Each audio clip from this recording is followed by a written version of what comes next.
It can be challenging staying present when we're communicating with others. This becomes very apparent when we're going through a spiritual awakening because we notice that we are becoming more and more present on our own when we're in our own space, when we're on our meditation cushion. We notice the progress that we're making where we can feel like we're waking up. And we're becoming more present, we're having more access to stillness, essential nature, and we're making great progress. But then we find we go out in the world and a simple conversation can make us feel like we go back to sleep. And there's a lot of reasons why this could be. Communicating with other people can really trigger a lot within us that is unconscious, such as an image that we're trying to maintain to the world. Perhaps we're trying to come across as looking smart or important, or some other identities that, maybe we're trying to appear attractive or put together or successful. And communicating with other people is going to push up on that. We may even have social anxiety and be working through things to do with that. There's all kinds of reasons why it's difficult, but at the end of the day, we can practice being present when around others and help us to really bring that, what we're accessing on the meditation cushion and on our own, into the day.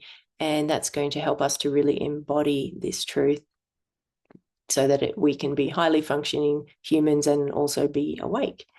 So what we do is we want to come out of the mind and into the body, because that's where presence is experienced. It's felt in the body. So it's the felt sense of being here in the body without thinking about it. And we just really want to feel like we drop down. So as we're walking up to someone, we can give ourselves a cue like body or land, anchor, just so we go down a notch. And we really just feel into the body without thinking about it. Feel into the body. And then as the person starts to talk to you and you start to have a conversation, we want to try to resist the temptation to go back into the mind and think about what it is that they're saying, and then think about what it is that we're going to say. So it's very, very common to have this process going on when we are communicating with another person. It makes us feel safe. It makes us feel like, at least we're going to avoid an awkward silence, or that we're going to feel smart or witty or whatever it is. So we've built these strategies over many, many years to try and sound a certain way when we're conversing. But that's not going to really help with awakening. So with awakening, we're really wanting to just feel present in the body and just be listening, like this very open, expansive listening going on, not a listening where we're grabbing onto what they're saying and analyzing it, but just letting it flow through us, almost like this, like the wind just passing through. And it takes a while to develop this skill. You do need to practice, and you may feel like the way that you're listening, like you're not picking up on everything. And over time you will. It's just you're just doing things a different way. So it's going to feel perhaps a little bit awkward or unusual initially. And then you've just got to trust that when it comes your time to talk, can you speak from presence? Can you be in the body, open the mouth, and see what words come out? And it can be fascinating to see what words come out when we're not thinking about what we're going to say. Sometimes no words come out and there's silence, and that's okay too.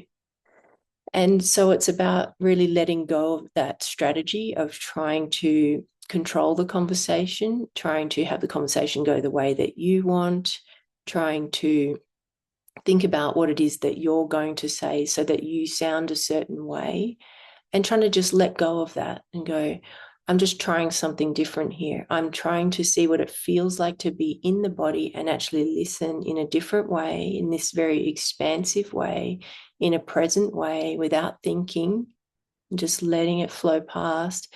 And then can I then talk from presence, from the feeling in the body, feeling present in the body, open the mouth and see what words come out. So it does take a while to learn how to do this. And I would say I still have very weird moments from time to time because I never know what's going to come out of this mouth. And And there can certainly be times where it's just silence, and that's okay. So if you let go of being bothered about that and the awkwardness of it, and you just like, okay, so that's nothing wants to be said. You know, that happens a lot.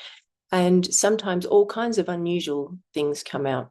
It's always going to be a conditioned response because that's just how this works. So it's not going to be anything too unusual, but there's certainly beautiful, wonderful things that can just come out when you're not thinking and you're really speaking from presence